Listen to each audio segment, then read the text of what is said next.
Ako si Kath. At itong kwento na to hindi tungkol sa pag-ibig, hindi tungkol sa pamilya. Kundi tungkol sa isang bagay na mas masakit paminsan sa heartbreak. Ang pagkakaibigang peke. Gabi noon sa Cavite, umuulan ng mahina. Yung tipong pitik-pitik lang sa bubong, pero sapat para magtunog drama ang buong paligid. Nakaupo ako sa gilid ng kama, tanging ilaw lang ay yung dilaw na lampshade na parang ayaw na ring makisama. Sa labas, may humahagibis na jeep, sumisipol ang hangin at doon ako napabuntong hininga. Kasi minsan kapag tahimik ang gabi, mas malakas marinig ang mga kwento mong pilit mong kinakalimutan. Nakilala ko si Carla sa trabaho. Magaan kausap, mabilis tumawa, mabilis kumindat kapag sabay kaming inaasar ni boss. Si Carla, yung type ng kaibigan na laging may baong chismis, laging may energy. At laging may best friend na sigaw tuwing papasok sa opisina. Kami yung tandem sa pantry. Sabay kape, sabay lunch, sabay uwian kapag pareho kaming late. Sabi ko nga, finally nakahanap na rin ako ng kaibigang totoo.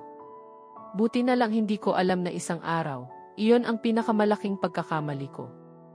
Una, yung mga kunwari concern pero may sundot.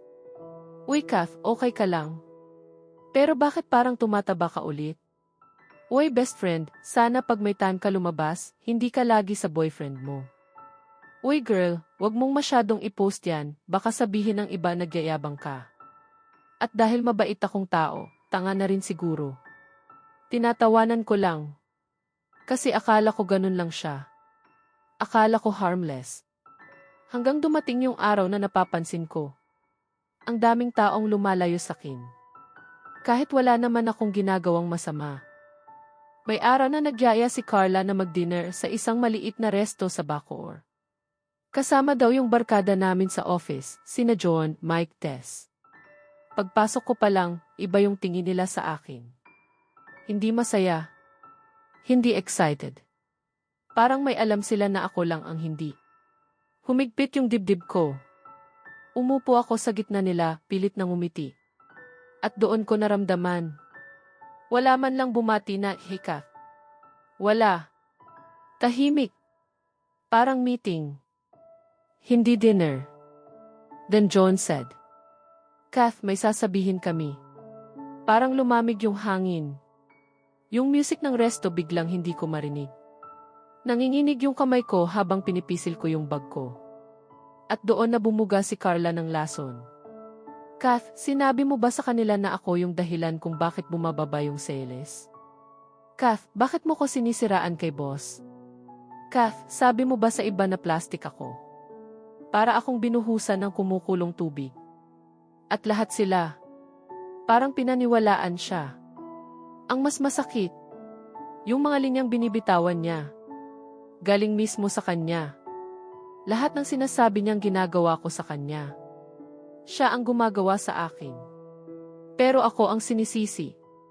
Hindi ako nakapagsalita. Hindi dahil wala akong lalabas na salita. Kundi dahil hindi ko alam paano ko ipagtatanggol ang sarili ko. Kung lahat sila pumanig na sa taong inaakala kong kaibigan ko. Umuwi akong umiiyak, tinatakpan ang bibig dahil hindi ako makahinga sa sakit. Mga 2 linggo akong hindi pumasok. Guilt. Pain. Shame. Lahat. Pero isang gabi, tumawag si John. Mahina ang boses niya, parang may dalang malaking sikreto. Kath, kailangan mo tong malaman. Nanginginig ang kamay ko habang hawak ang phone. Hindi ikaw ang sinisiraan. Ikaw ang sinisiraan ni Carla. Matagal na. Araw-araw pala. Si Carla ang nagkukwento na mayabang daw ako. Na sinisiraan ko raw yung barkada. Na ginagamit ko daw sila. Na ako daw ang dahilan ng lahat ng problema sa office. At bakit? Dahil gusto niyang siya ang laging bida. Siya ang laging kawawa. At ako ang kontrabida sa kwento niya. Gumulong ang luha ko na parang batang iniwan sa dilim. Hindi ko maintindihan kung saan ako nagkulang. Pero ang totoo, hindi pala ako ang problema. May mga taong sisirain ka kahit wala kang ginawang masama. Dahil yun ang nagpapaganda ng kwento nila. Ngayon, tumatakbo ang taon, nag-iba na ang trabaho ko. Hindi ko na sila kasama. At hindi ko na rin naririnig ang pangalan ni Carla. Pero minsan sa gabi, kapag umuulan tulad ng gabing ito, napapaisip pa rin ako, Lord, bakit ko siya naging kaibigan? Then saglit na katahimikan. Hanggang sa lumabas ang sagot na pinakamatagal kong tinanggihan. Para matuto ka. Para matutunan ko na hindi lahat ng nakangiti ay totoo. Hindi lahat ng key best friend ay tapat. At hindi lahat ng taong kasabay mong kumain. Kasabay mo ring maglalakad sa hirap. Pero higit sa lahat, para matutunan ko ang halaga ng sarili ko. At kung paano umiwas sa mga taong ginagamit ang kabaitan ko. Para may stepping stone sila. Minsan, hindi ka nila sinisira dahil mali ka.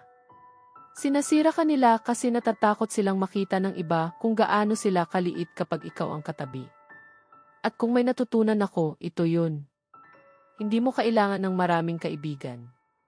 Kailangan mo lang ng mga totoong tao. Kahit isa lang.